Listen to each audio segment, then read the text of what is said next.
Creating a poll in Zoom is pretty easy. Once you have set up all the settings in your Zoom account and created your first meeting where you're adding polling to, you can select that meeting and go into it in advance of the actual classroom time. And then this is what you would see. You see this when you are connected with students, but you would also see the same Zoom meeting screen when you are not connected. On the bottom, there is a row of the different icons, and as you can see, polling is now added to this row. If you are in your Zoom meeting and you do not see polling added or breakout rooms, you will need to go back to your settings for your Zoom meetings and re-add them.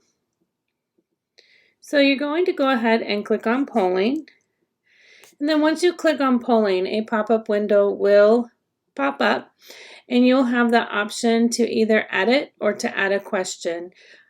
When you edit the poll number 1, you can add additional questions to it or add a question.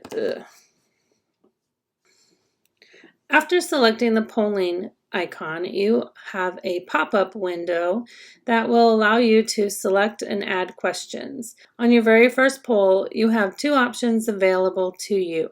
You can select Edit or Add a question to start poll 1. After selecting the polling button, another pop-up window will open, allowing you to create your questions. You'll enter a title for this poll. This is important if you're going to have more than one question in a poll, or you're going to have multiple polls throughout the Zoom meeting. You can also select if you wish to have anonymous answers, and this is where you would not be able to see which students have answered, and then you'll type in your question. At this time, there is only single choice or multiple choice questions in Zoom polling. However, they have been working hard to add more options, so I wouldn't be surprised if in the near future there are additional options for you to select. Once you have selected single choice or multiple choice, you will type your answers in. If there is not an answer typed in here, none of these options will show up. So if you only have 3 answers and you typed in 3 answers, only 3 answers will show up. The rest of these will not. You can delete your question if you don't want it and you want to start again. And if you want to add an additional question, so students or participants are asked to answer more than one question at a time. So it would be, I have 3 questions, student will come in, they will answer question 1, move on to question 2, move on to question 3. Then this is where you would add those questions. So they would take them in a row. And then you'll click on Save.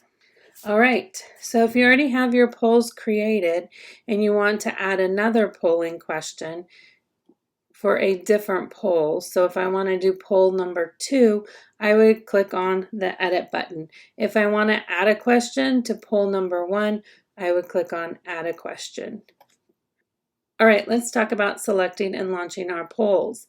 So when you are in your actual Zoom meeting, you can launch the polls by selecting the Launch Poll button, selecting the poll you want to launch from the drop-down menu, and then selecting Launch Poll. And this will give the poll to your students, and you will see live action of them taking the poll, and then you will be able to share the results with them when the poll is over. And you are in control of how long that poll runs.